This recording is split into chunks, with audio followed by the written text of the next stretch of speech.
नमस्कार दोस्तों, OCN network में आपका स्वागत है। मैं हूं ओमकार चौधरी। होड़ लगी है सब। राहुल गांधी प्रेस कॉन्फ्रेंस करते हैं और कहते हैं कि हमारा प्रेशर जो है वो काम आया और अचानक मोदी सरकार को ये फैसला लेना पड़ा। उधर अखिलेश यादव कह रहे हैं कि ये तो पीडीए के दबाव की वजह से ये फैसला हुआ है। कौन सा फैसला? जनगणना के साथ जातीय जनगणना का भी 1947 के बाद ये पहली बार जातीय जनगणना होगी जनगणना के साथ। और बिहार का चुनाव सामने है, तो बहुत सारे लोग इसको बिहार चुनाव के पहले का बड़ा फैसला बता करके उस तरीके से भी इसको एनालाइज करने की कोशिश कर रहे हैं। इसके इम्पैक्ट क्या होंगे, किसे नुकसान होगा, किसे फायदा होगा, और जो कुछ महीने पहले तक भी भारतीय जनता पार्टी का नेतृत्व और उनके प्रवक्ता, वो एक गाना था ना कि ना ना करते प्यार तुम्ही से कर बैठे, करना था इनकार मगर इकरार तुम्ही से कर बैठे। तो ये क्यों इकरार किया, जरा ये भी समझने की कोशिश करेंगे। और अगर इकरार कर लिया है तो जिनके हाथों में ये अस्त्र था 2024 के चुनाव में, लोकसभा चुनाव की मैं बात कर रहा हूं, और जिसके चलते उन्होंने भारतीय जनता पार्टी को एक बड़ा डेंट किया था, बड़ा नुकसान किया था। लगातार 2014 और 2019 में भारतीय जनता पार्टी को एब्सोल्यूट मेजोरिटी मिली थी, लेकिन इसी अस्त्र की वजह से वो बैकफुट पर चली गई और ये लोग हिंदुओं को विभाजित करने में कामयाब हो गए और भारतीय जनता पार्टी पूर्ण बहुमत से 32 सीटें दूर 240 पर अटक करके रह गई। तो एक समीक्षकों का वर्ग है जो कह रहा है कि अब आगे आने वाले चुनाव में ये अस्त्र तो विरोधी चल नहीं पाएंगे, क्योंकि ये तो खत्म कर दिया है। अब नया क्या ढूंढ करके लाएंगे, उस पर भी सबकी नजर रहेगी। मेरे साथ दो खास मेहमान जुड़ रहे हैं। पटना बिहार में चुनाव होने जा रहे हैं, तो अभिषेक तिवारी, और लखनऊ से जहां पीडीए की राजनीति होती है, जातियों की राजनीति होती रही है, और एक लंबे समय तक मायावती और मुलायम सिंह यादव इसी वजह से सत्ता में आते जाते रहे। कांग्रेस भी पीछे छूट गई थी और एक लंबे समय के लिए भारतीय जनता पार्टी भी अलग थलग सी होकर के रह गई थी। तो लखनऊ से वीरेंद्र नाथ भट्ट साहब जुड़ रहे हैं। दोनों को जोड़ करके इस चर्चा को हम लोग आगे बढ़ाएंगे। आप दोनों का बहुत स्वागत है। नमस्कार जी। नमस्कार। नमस्कार, वीरेंद्र आपके जी, सभी दर्शकों को प्रणाम। बहुत स्वागत। वीरेंद्र जी, सबसे पहले मैं आपके पास ही आता हूं। ये जो फैसला हुआ है, और वो भी ऐसे समय हुआ है जब पूरा देश, पाकिस्तान भी और दुनिया भी दम साधे हुए इस बात का इंतजार कर रही थी कि साहब भारत कब अब सैन्य कार्रवाई करेगा पाकिस्तान के ऊपर, पहलगाम की घटना के पश्चात जो जो प्रतीक्षित है। लेकिन कैबिनेट की बैठक होती है और उसके बाद एक फैसला निकल करके आता है कि जनगणना के साथ जातीय जनगणना भी होगी। किस राज्य में, किस जिले में, कहाँ कितने किस किस जाति के लोग रहते हैं, इसकी भी गणना होगी। ये कितना अहम फैसला आप मानते हैं और इसके माइनस प्लस क्या है? देखिए, एक शायर ने कहा है, और ये किसी फ़िल्म में गीत भी है, "जो हम पे गुज़रनी है एक बार गुज़र जाए, वो कितने सितमगर हैं, खुल जाए तो अच्छा है।" तो मोदी जी ने कहा चलो भई खोल ही दो उसको, बहुत हो गया। ये बहुत नाटक हो रहा है। और राहुल गांधी जिस तरीके से और जिस गैर ज़िम्मेदाराना तरीके से संविधान की प्रति हाथ में लेके घूमते हैं और जाति के बारे में, भारत की सामाजिक व्यवस्था के बारे में, वर्ण व्यवस्था के बारे में, जाति व्यवस्था के बारे में उन्हें बहुत मूल बेसिक समझ भी नहीं है। जाति वर्ण को एक ही मानते हैं, ये भी उनकी ये उनकी महान जानकारी है। तो इस जो कल घोषणा हुई है, इसके लिए लोगों को प्राइम मिनिस्टर का जो अभी हाल का मधुबनी बिहार का दौरा था, वहां पे उन्होंने पहली बार बिहार में नया काम किया कि उन्होंने वहां से पूरे इंटरनेशनल ऑडियंस को एड्रेस किया और 4 वाक्य उन्होंने अंग्रेजी में बोले। प्राइम मिनिस्टर ने कहा, हम उनको we will identify, track and punish those responsible for the incident in Pahalgam. ये पीएम ने कहा था। हम उनको पहचान करेंगे, उनके पीछे जाएंगे और उनको हम दंड देंगे, धरती के किसी कोने पर होंगे। तो इसका ये स्पष्ट, तो अब प्राइम मिनिस्टर ने ये जो कहा, ये उनका इतना कठोर संकल्प था जो उन्होंने दोहराया था, क्योंकि इससे ये साफ हो गया, पाकिस्तान की आर्मी ने जो पहलगाम में जो जो षड्यंत्र किया, वो ये भूल गए कि नरेंद्र मोदी ऐसे व्यक्ति ने पिछले 23-24 साल में एज चीफ मिनिस्टर और 11 साल एज प्राइम मिनिस्टर जो एक ट्रस्ट और लिगेसी, एक विश्वास और विरासत जो उन्होंने विकसित की है, जो उन्होंने बड़े परिश्रम से बनाया है, उसको वो यूं ही बेजा नहीं जाने देंगे। प्राइम मिनिस्टर को ये भी मालूम है, और प्राइम मिनिस्टर के बिहार के स्पीच से ये स्पष्ट हो गया था कि पाकिस्तान के खिलाफ काइनेटिक मिलिट्री एक्शन होगा। कब होगा, इसका निर्णय भारत सरकार करेगी, इसका निर्णय भारत की सशस्त्र सेनाएं करेंगी, पाकिस्तान नहीं करेगा। तो ये जो कल फैसला हुआ है, पीएम को ये भी मालूम है कि 2016 की सर्जिकल स्ट्राइक के बाद विपक्ष ने क्या कहा था, सबूत मांगे थे। 2019 में बालाकोट स्ट्राइक के बाद सबूत मांगे थे, जबकि सुबह 5 बजे पाकिस्तान आर्मी का ट्वीट आ गया था। और यही काम विपक्ष फिर करेगा। और जो उस समय राष्ट्रवाद का जो यूफोरिया देश में जो जबरदस्त आंधी चलेगी, तो विपक्ष उसकी काट करने के लिए जाति का मुद्दा लाएगा। तो उसी मुद्दे को पंचर करने के लिए, उसकी हवा निकालने के लिए, to seal to PM, I would say PM has stolen the thunder of the Congress. जो उनकी कड़कड़ाहट थी, जो वो हल्ला मचाते, वो उन्होंने हवा निकाल दी है। और जो आज पोस्टर लगे हैं, बैनर लगे हैं, होर्डिंग लगी है दिल्ली में कि झुकने वाला चाहिए, सरकार झुकती है।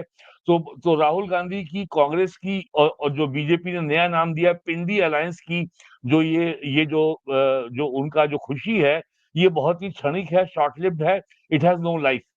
तो और जाति की मुद्दे की प्राइम मिनिस्टर ने हवा निकाल दी है, और ये होना ही था। और जिस तरीके से बीजेपी ने 14, 19 और 24 में चुनाव जीता है, और जिस तरीके से राष्ट्रवाद के ऊपर, विकास और विरासत के ऊपर, जिसको विपक्ष हिंदुत्व कहता है, वोटर का कंसोलिडेशन बीजेपी ने किया है, इससे जो जाति पे आधारित पॉलिटिकल पार्टीज हैं, यूपी की समाजवादी पार्टी और बिहार की राष्ट्रीय जनता दल और या तमिलनाडु की डीएमके, इनका तो अस्तित्व ही समाप्त हो जाएगा अगर भारत में सनातन और हिंदू राष्ट्रवाद या भारतीय राष्ट्रवाद की, या हमारी जो जो हमारी अपनी जो राष्ट्रीय अस्मिता के आधार पर लोग अगर वोट देने लगेंगे। दूसरा खतरा इसके ऊपर इसलिए आ रहा है कि जिस तरीके से केंद्र सरकार ने और केंद्र सरकार के बाद राज्य सरकारों ने जो गरीब वर्ग है, जो डिप्राइव क्लास है, उसके लिए जो वेलफेयर योजनाएं शुरू की हैं, और अगर हम केवल पिछले साल का आंकड़ा देखें, तो भारत सरकार ने पिछले 8 सालों में करीब 38 लाख करोड़ रुपया सीधे जनता के लोगों के खाते में पहुंचाया है। 1 अप्रैल 2020 से और 31 मार्च 2025 के बीच में 20 लाख करोड़ रुपए का जो मुफ्त खाद्यान्न, गेहूं, चावल बटा है। और बाकी जो लोगों को आवास मिले हैं, बिजली कनेक्शन मिले हैं, एलपीजी मिला है, शौचालय मिला है, पीएम किसान सम्मान योजना में पैसा मिला है, वो सब अलग है। तो टोटल जो जो जो तो अब तक जो है, और प्राइम मिनिस्टर ने हमेशा कहा है कि भारत में 2 एआई हैं, artificial intelligence and aspirational India. तो जैसे जैसे इंडिया एस्पिरेशनल होगा और वो इकोनॉमिक लेडर के ऊपर उठेगा, उसके लिए जाति की अपील कम होती जाएगी, वो कास्ट आइडेंटिटी से दूर होता जाएगा। ये यूपी में हुआ है, ये और जगह भी हुआ है, लेकिन उसको जो है विपक्ष 2024 में बीजेपी का जो अंदरूनी पावर स्ट्रगल था, जो कॉन्ट्रडिक्शन थे, उसके चलते जो है यहाँ लाभ हो गया विपक्ष को, और समाजवादी पार्टी को 37 सीटें मिल गई। तो अब बीजेपी ने उस जो इनकी कमजोर जो नस थी, उसका प्राइम मिनिस्टर ने कल जो है सही उपचार कर दिया है। अब जाति का मुद्दा अपोजिशन के लिए वोट कैचिंग डिवाइस नहीं होने वाला है। और जैसा यूपी का इतिहास है, जैसा बिहार का इतिहास है, यूपी में बहुजन समाज पार्टी का नारा था, तिलक तराजू और तलवार इनको मारो जूते चार। समाजवादी पार्टी का नारा था कि अब भाइयों मंडल लागू हो गया है, अब डीएम सीएम पीएम तीनों अपने होंगे। बिहार में नारा था कि भूरा बाल साफ करो, ब्राह्मण राजपूत बढ़िया लाला साफ करो। और बस जो है यादव लोग मस्त हो गए और सबने जो है झूम के आपको वोट दे दिया। आपकी कोई जवाबदेही नहीं है, कोई काम नहीं है, बस हमने जो है आपको सम्मान दे दिया, हमने आपको जो है ब्राह्मणों को, राजपूतों को, भूमिहारों को गाली देने की हमने आपको क्षमता दे दी, जाओ गाली दो और वैसे भूखे मरते रहो। तो इस गैप को बीजेपी ने पिछले 8 साल में फिल किया है। यूपी में 3 बातें हुई हैं। लॉ एंड ऑर्डर अब इशू नहीं बनता वोट लेने का। यूपी में गन्ना किसान की राजनीति जो है पश्चिम यूपी में, ईस्टर्न यूपी में और तराई में अब समाप्त हो गई है। और आज ही खबर छपी है कि देश में अब की बार पूरे देश में चीनी का उत्पादन कम हुआ है क्योंकि उससे एथनॉल ज्यादा बन रहा है। तीसरा मुद्दा यूपी में था बिजली का। अब बिजली की कटौती कहीं नहीं हो रही है 75 जिलों में और 650 नगरों में, और गांव में भी बिजली रात में हर जगह आ रही है। तो अब एक ही मुद्दा बचा था जाति, उसका कल बीजेपी ने उपचार कर दिया। और मैं फिर कहूंगा कि पाकिस्तान आर्मी ने, आईएसआई ने पहलगाम में ये घटना करते समय नरेंद्र मोदी की पॉलिटिकल लीगेसी, पॉलिटिकल ट्रस्ट और उनकी जो उनकी मानसिक दृढ़ता है, जो काम करने का जो उनका फर्म रिजॉल्व है, उसको उसका आकलन करने में उनसे भूल हो गई। तो अब तो वो जो भूल है उसका प्राइम मिनिस्टर नरेंद्र मोदी उनको भरपूर जवाब भी देंगे और उसका लाभ भी उठाएंगे, जो जो किसी भी पॉलिटिशियन को करना चाहिए। जी अभिषेक जी, इसमें बिहार में इसके क्या इम्पैक्ट पड़ने वाले हैं, नेगेटिव पॉजिटिव, उस पर तो आते हैं। उससे पहले मेरा एक सवाल आपसे ये है कि कांग्रेस ने जातीय जनगणना का मुद्दा अभी क्यों उठाया? भगवान राम के मंदिर के निर्माण के बाद और प्राण प्रतिष्ठा के बाद और हिंदुओं के एकजुट होने के बाद इससे पहले कांग्रेस ने ये मुद्दा क्यों नहीं उठाया? बल्कि एक लंबा दौर था जब ये नारा होता था कांग्रेस का, जात पर ना पात पर मोहर लगेगी हाथ पर।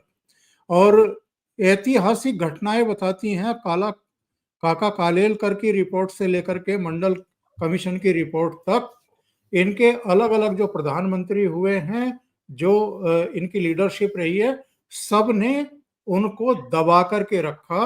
पिछड़ों को, दलितों को न्याय ना मिल सके, हिस्सेदारी ना मिल सके, उनको नौकरियां ना मिल सके, उस पर इन लोगों ने एक तरीके से कुंडली मार करके बैठे रहे। अचानक अब कांग्रेस जो है इस पर विजय की मुद्रा में नृत्य करती हुई दिखाई दे रही है, दिल्ली की सड़कों पर पोस्टर भी चिपका रही है। और हद तो तब हो गई जब नीले कपड़े पहन करके भाई बहन संसद परिसर में घूमते हुए देखे गए थे और डॉक्टर अंबेडकर की बड़ी बड़ी तस्वीरें अपने गले में लटका करके घूम रहे थे।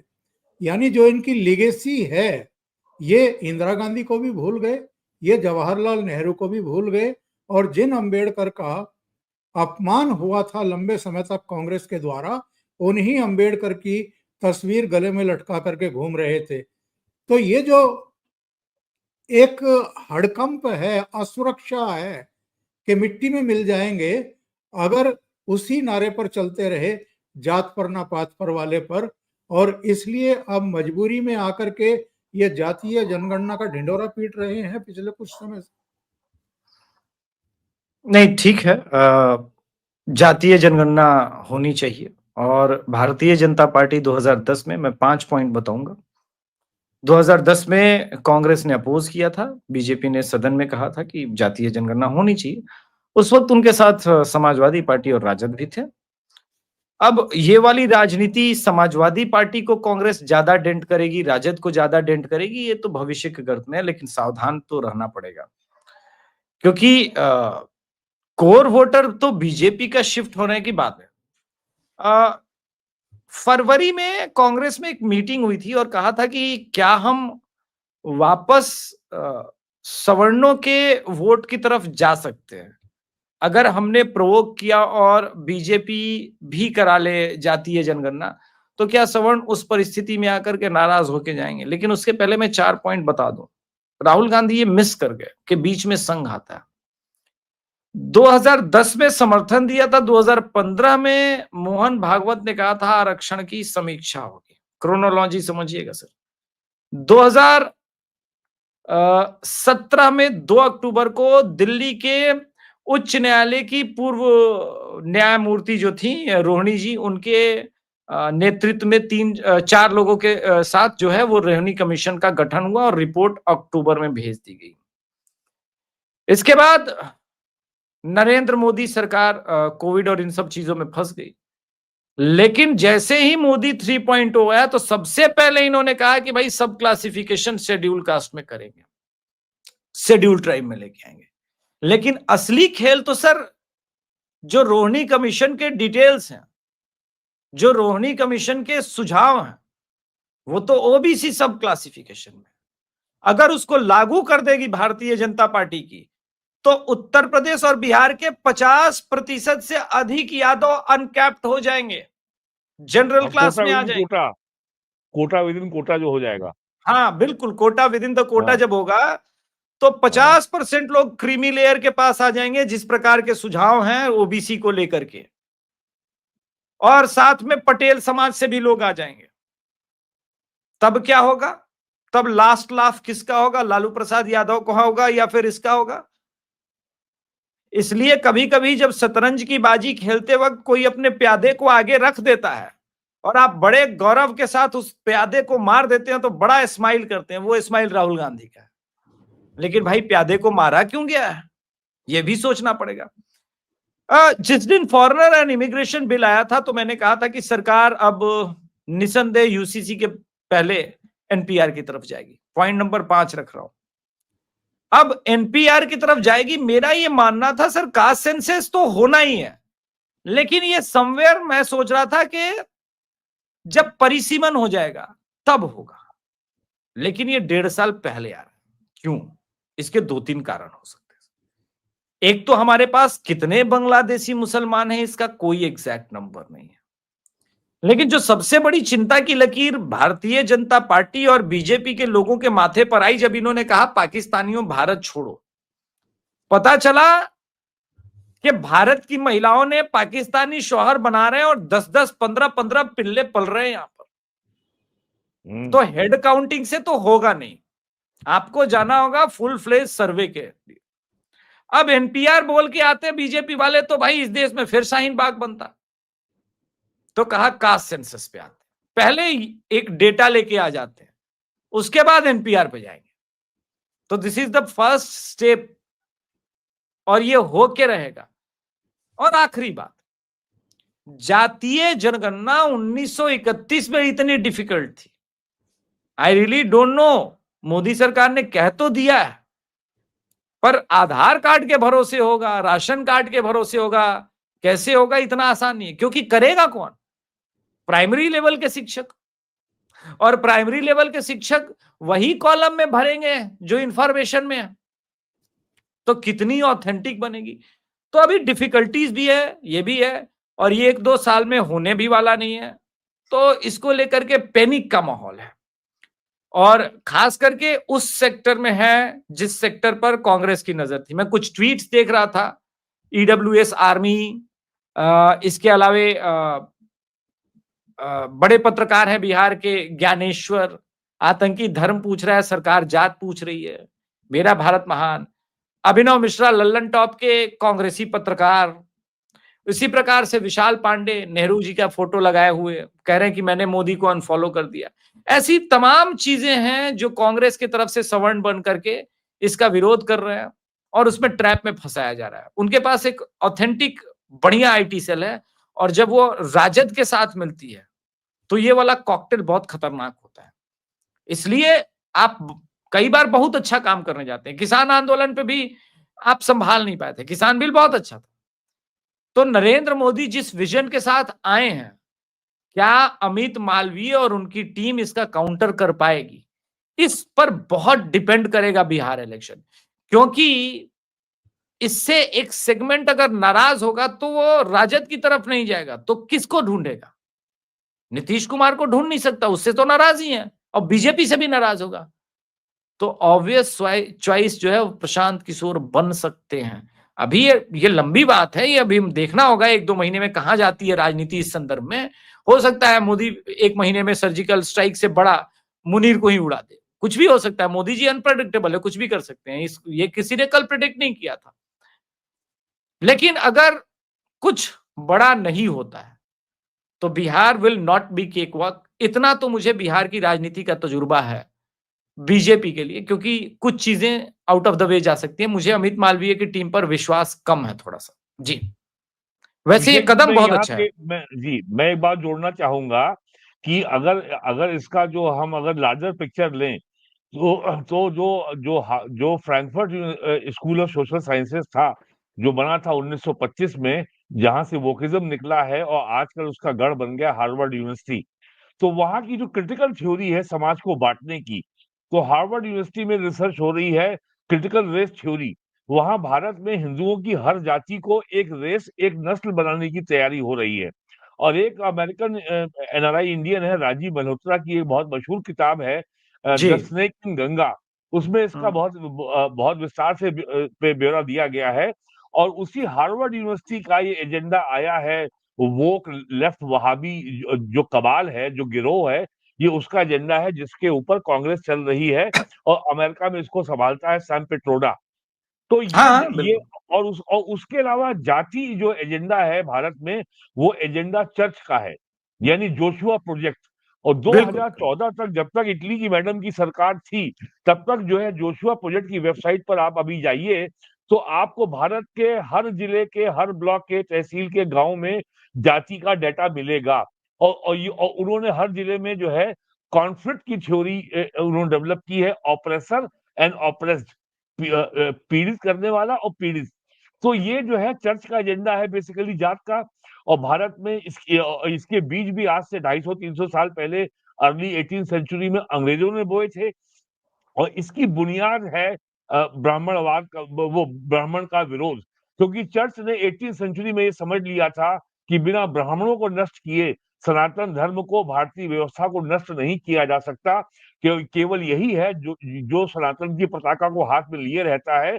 और सारे मूल्यों को, सारी मान्यताओं का ये जो है एक अपने आप में भंडार है, रिपोजिटरी है। ये उसका एजेंडा है जो अंग्रेज छोड़ गए थे आज से 300 साल पहले। वरना और उसके चलते पहला काम ये किया गया कि पूरे देश में जो है गुरुकुल को समाप्त किया गया। और एक धर्मपाल जी की बहुत मशहूर पुस्तक है भारत का स्वधर्म। इसमें बहुत विस्तार से दिया गया है कि 18th सेंचुरी के एंड तक मद्रास प्रेसिडेंसी में, महाराष्ट्र प्रेसिडेंसी में और बाकी अन्य इलाकों में 96% लिटरेसी भारत में थी। और सारे गुरुकुलों में, जिनको आज अनुसूचित जाति का कहा जाता है, इनकी आबादी 68 to 76% थी। तो ये जो हजारों साल से ये जो कहानी गढ़ी गई है, कि हजारों साल से ब्राह्मणों ने दबाया है, अत्याचार किया गया है। धर्मपाल जी की जो पुस्तक अंग्रेजी वाली है द ब्यूटीफुल ट्री, उसमें विस्तार से पूरा आंकड़ा दिया गया है हर जाति का, पूरे भारत का। तो ये उसका एजेंडा है जिसको लेके कांग्रेस चल रही है। और हम लोग जो है तो ये एजेंडा जो है चर्च का है। और चर्च का पेट प्रोजेक्ट है जोशुआ प्रोजेक्ट। अगर इसको हम जान लेंगे तो कांग्रेस का पूरा गेम प्लान समझ में आ जाएगा कि कैसे हिंदू समाज को, भारतीय समाज को, सनातन धर्म को खंड खंड में बांटा जाए, इनको अकेला किया जाए, तो परिवार नाम की संस्था को नष्ट किया जाए।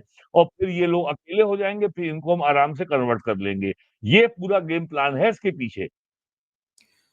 और वीरेंद्र जी, अभी जो अभिषेक जी ने कहा था कि भाई ये जो पाकिस्तानी, बांग्लादेशी रोहिंग्याज जो बड़ी संख्या में निकल रहे हैं और जो बरसों से यहीं रह भी रहे थे, यहीं का खा भी रहे थे, यही बच्चे पैदा करके उनको बड़ा कर रहे हैं, उनके ब्याह शादी भी कर रहे हैं, सारे काम कर रहे हैं, लेकिन इनके पास इनके शौहर पाकिस्तान में हैं या दूसरी जगहों पर हैं। और ऐसे बहुत सारे लोग हैं जिनके पास पासपोर्ट भी पाकिस्तान का है लेकिन भारत में रह रहे हैं। क्या समय आ गया है अब जो मुहिम अमित शाह ने शुरू की है कि यूसीसी लागू किया जाए, एनपीआर जो है कड़ाई से, और एनपीआर एनआरसी नहीं, भी। NRC, yes you are right. हाँ, एनआरसी जो हम्म, पहले एनपीआर इसका नाम हुआ करता था, तो एनआरसी जो है उसको भी इम्प्लीमेंट किया जाए, ठीक तरीके से किया जाए और उसमें सक्षम अधिकारियों को जवाबदेह और जिम्मेदार बनाते हुए लगाया जाए। देखिए पहलगाम ने एक बहुत ही भयानक सत्य को सामने लाके रख दिया है। 5 लाख महिलाएं ऐसी हैं तो और उसमें बड़ी संख्या ऐसी है जो पाकिस्तान की महिलाएं शादी होके यहाँ आई हैं, यहाँ रह रही हैं और जिनको पाकिस्तान भेजा गया है उसमें कोई 20 साल से, कोई 40 साल से, कोई 45 साल से भारत में रह रही हैं। पता नहीं और ये इस देश का क्या तंत्र है। और जो प्रोफेसर आनंद रंगनाथन कहते हैं कि इंडिया रिपब्लिक नहीं है, India is a banana Republic. तो ये जो जो सत्य सामने आया है ये वास्तव में बनाना रिपब्लिक है। इंटेलिजेंस ब्यूरो ने दिल्ली पुलिस को 5,000 पाकिस्तानियों की लिस्ट सौंपी है और अभी तक दिल्ली पुलिस उन्हें खोज नहीं पाई है। ये बहुत गंभीर सवाल उठाता है। 11 साल से दिल्ली में केंद्र में बीजेपी की सरकार क्या कर रही थी। यूपी में यूपी में बीजेपी की सरकार 9वां साल है, क्या कर रही थी। तो ये भारत की आंतरिक सुरक्षा के लिए इतना बड़ा खतरा, जिसको हम कहते हैं फिफ्थ कॉलमिस्ट, जो कहते हैं घर का भेदी जो होते वो हमारे यहाँ बैठे हुए हैं।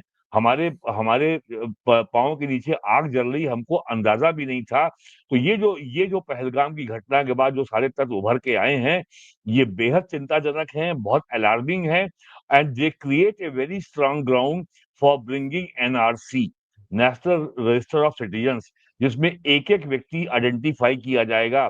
और जब सीए आया था उस समय सरकार ने ये स्पष्ट किया था कि Aadhaar card, voter ID card, driving licence, PAN card और पासपोर्ट ये नागरिकता का पर्याप्त का ये साक्ष्य नहीं है। They are not evidence of the citizenship of India, ये साफ साफ कहा गया था। और इसी के चलते जो है ये सेकुलर नेताओं ने और जिहादी मुस्लिम नेताओं ने ये पूरे देश में ये माहौल बना दिया कि सब मुसलमानों को देश के बाहर निकाला जाएगा। लेकिन पहलगाम की घटना के बाद अब इसका इतना स्ट्रांग ग्राउंड बन गया है और कास्ट सेंसस के बाद भी अब होगी। तो अब जो है दूध का दूध पानी का पानी होके रहेगा। लेकिन ये बहुत ही आर्डस, बहुत ही पेनस्टेकिंग, बहुत ही लंबी, बहुत ही दुरूह प्रक्रिया है। और केंद्र सरकार के लिए ये तमिलनाडु और केरल और पश्चिम बंगाल और तेलंगाना और कर्नाटक में यदि कांग्रेस और कम्युनिस्ट सरकारें रहती हैं तो इसको लागू कराना भी कोई आसान काम नहीं होगा, क्योंकि केंद्रीय गृह मंत्रालय का जो सेंसस कमिश्नर है वो जनगणना कराता है। लेकिन वो भी राज्य सरकारों की मशीनरी के माध्यम से ही तो काम कराता है। तो मुझको तो ये भी लगता है कि सरकार को कोई नया बड़ा कानून लाना पड़ेगा। एनआरसी कानून में अब जो है ये जो नए तथ्य सामने आए हैं पहलगाम की घटना के बाद कुछ नए आवश्यक परिवर्तन करने पड़ेंगे। और अब ये भी स्पष्ट हो गया है कि अब एनआरसी को बहुत लंबे समय तक टाला नहीं जा सकता। तो हो सकता है कि सरकार अभी डिलिमिटेशन का या सेंसस का अभी प्रतीक्षा करे कि डाटा पूरा उसका आ जाए सेंसस का, उसके बाद करें। लेकिन एनआरसी अब होके रहेगा यदि इस देश को रहना है। जिस तरीके से भेंडी बाजार में पाकिस्तानियों को हटाया गया है फुटपाथ से बंबई में, जिस तरीके से चंदोला लेक में हजारों की तादाद में बांग्लादेशी बसे हुए थे और एक मोहम्मद खान साहब कोई सिवान के हैं, वहां पे उनका 3 एकड़ में फार्म हाउस बना हुआ था। अहमदाबाद ऐसा इतना बड़ा शहर, उस शहर के सर्वाइवल के लिए, अस्तित्व के लिए एक लेक, एक झील, एक तालाब, एक वाटर बॉडी कितनी आवश्यक है। और बताइए वहां पे 30 साल से बीजेपी की सरकार है और अहमदाबाद में ये चिराग तले अंधेरा हो रहा था। जिस तरीके से योगी जी ने अभियान चलाया है इंडो नेपाल बॉर्डर पर, बहराइच में, बलरामपुर में और बस्ती में, सिद्धार्थ नगर में हजारों की संख्या में नो मैंस लैंड के ऊपर जो है मदरसे बने हुए हैं, मस्जिद बनी हुई है, सैकड़ों एकड़ जमीन कब्जा कर लिया ग्राम समाज की, उसको उसको कब्रिस्तान बना दिया, फर्जी मजारे बना दिया और ये अभियान अभी चल रहा है। तो ये पहलगाम की घटना तो मैं कहता हूँ it's a blessing in disguise कि इसने इतने बड़े खतरनाक पहलू पे पर्दा उठा दिया। जी जी। जी जी जी। जरा एक बार अभिषेक जी को जोड़ लेते हैं। अभिषेक जी, बिहार के चुनाव पर जातीय जनगणना का जो ये फैसला है, ये किसके लिए पॉजिटिव रहेगा, किसके लिए नकारात्मक रह सकता है? अभी तो चूंकि मैं ग्राउंड पर हुआ नहीं, जाके आया नहीं हूँ, कल से निकलूंगा, क्योंकि आज कल तो आया ही है। लेकिन एक जो मोटा मोटी चीज बिहार में एक दिन में मुझे समझ में आई है, बिहार का रुझान जो समझ में आया है, संभवतः ये एनडीए को डेंट करेगा, एनडीए को इससे नुकसान होगा अगर इसको ठीक ढंग से बीजेपी आईटी सेल ने हैंडल नहीं किया, क्योंकि आईपैक बहुत ऑर्गेनाइज ढंग से काम कर रही है। प्रशांत किशोर ने कल बड़ा संतुलित बयान दिया कि एक बार फिर से देश के रिसोर्सेस और पैसे को बर्बाद किया जा रहा है। बिहार में जातीय जनगणना हो ही गया तो किसी के हाथ में कौन सा सोने का मकान आ गया, पलायन तो वैसे भी जारी है, और ये लगातार कास्ट सेंसस के बहाने सवर्णों को डराने का प्रयास किया जाएगा। अब ये जो लाइन है ना, ये बहुत डेंजरस है। वो इसलिए डेंजरस है क्योंकि वास्तव में बिहार में सवर्ण समाज कमजोर है, उत्तर प्रदेश में नहीं है लेकिन यहां पर कमजोर है, और लगातार राजद इसीलिए वो डर का माहौल क्रिएट करने का प्रयास करती है। अब ऐसे में जो सबसे बड़ी चीज है हमारे सामने कि प्रशांत किशोर की आईपैक कितना डेंट करती है शाहाबाद और तिरहुत प्रमंडल में। ये दो ऐसे प्रमंडल हैं जहां पर बीजेपी का ये वोटर कोर वोटर है। अगर इसको 1 से 2% भी छिटकाने में कामयाब हो जाएंगे तो असेंबली इलेक्शन बिल्कुल नेक टू नेक हो जाएगा, क्योंकि पिछली बार मुकेश सैनी असेंबली इलेक्शन के भागीदार नहीं थे। नीतीश कुमार के प्रति एंटी इनकम्बेंसी है, सिर्फ बीजेपी का ही कोर वोटर जो है वो उसको संभाले हुआ था, और कह सकते हैं चिराग पासवान का। अब अगर बीजेपी का गलती से 1-2% शिफ्ट करेगा तो किसी भी तरफ जा सकता है, तो हमको वेट करना पड़ेगा। लेकिन एक बात जरूर है, मैं कहूंगा कि अगर इसको बीजेपी ठीक ढंग से नहीं हैंडल कर पाए तो चुनाव के बाद प्रशांत किशोर एक thank you note Amit Malviya को भेज सकते हैं कि थैंक यू, आपने ऐसा किया।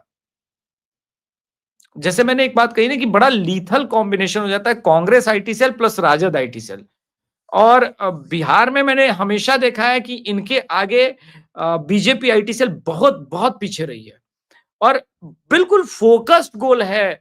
वो अभी से ही चिल्लाने लगे हैं भले बिहार में प्राइवेट सेक्टर में नौकरी नहीं है, तो बिहार में तो नौकरी ही नहीं है, लेकिन वो चिल्ला रहे हैं कि हम छाती पे चढ़ के 90% आरक्षण लेंगे, 90% प्राइवेट कंपनीज में आरक्षण लेंगे।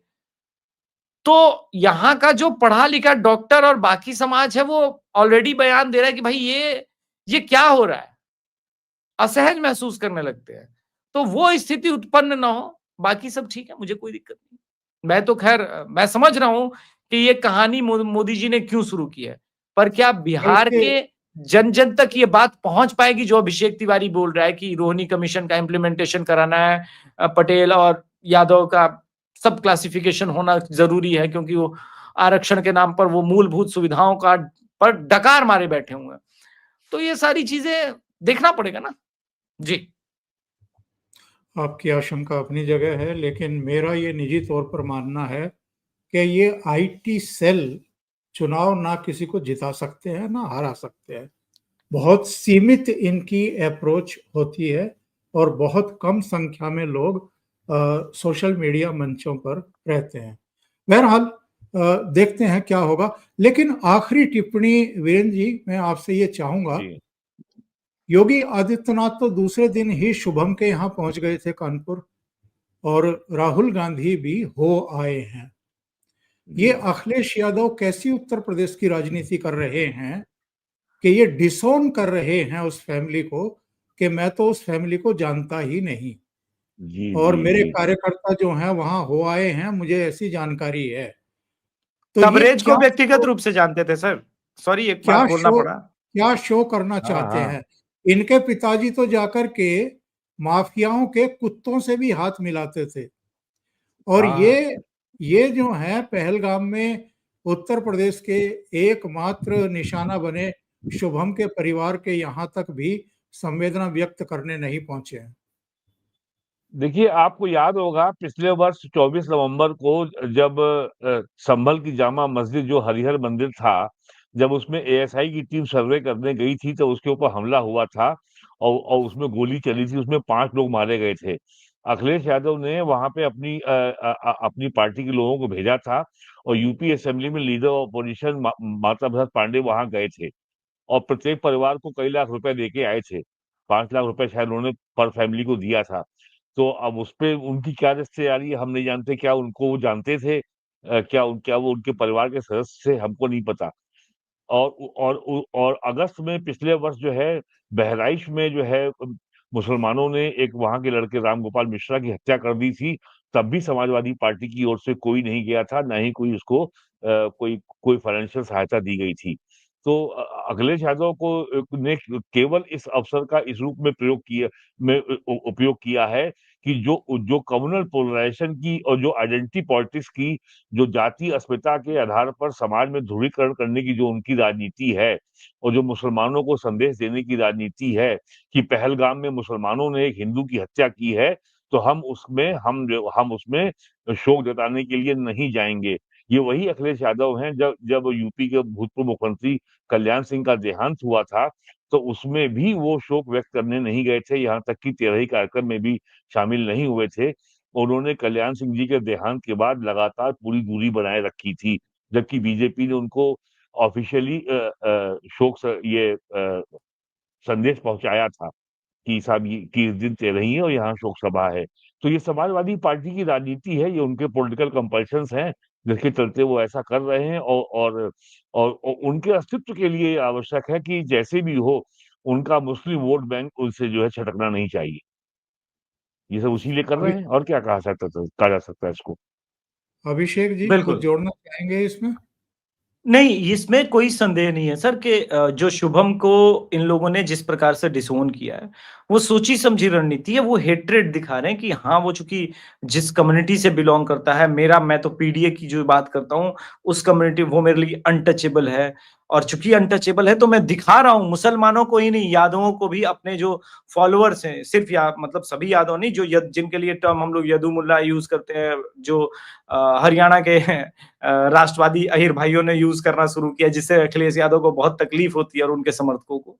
लेकिन सच्चाई तो वही है कि आप जो करने का प्रयास कर रहे हैं वो साफ साफ रिफ्लेक्ट तो वही होता है। कैसे सोचिए, कितनी घृणित सोच है। तो इसी कारण मैं समझता हूं कि बीजेपी एकमात्र ऐसी पार्टी है जो न केवल मिलती है। अब योगी आदित्यनाथ जी के बारे में क्या कहा जाए। योगी आदित्यनाथ जी, शायद मैंने अपने 20 वर्षों के जितना जब से पॉलिटिक्स समझ रहा हूँ, योगी आदित्यनाथ जी जैसा तो मैंने एडमिनिस्ट्रेटर देखा ही नहीं है। वो भूतो न भविष्यति, शायद भविष्य में हम पता नहीं योगी जी के आसपास भी कोई देख पाएंगे कि नहीं। ये कभी कभी यदा कदा भारत की धरती पर इस प्रकार के लोग जन्म लेते, बिरले। तो है, अखिलेश यादव को अपनी राजनीति करनी है, वो 2027 में भी दिखेगा हमें।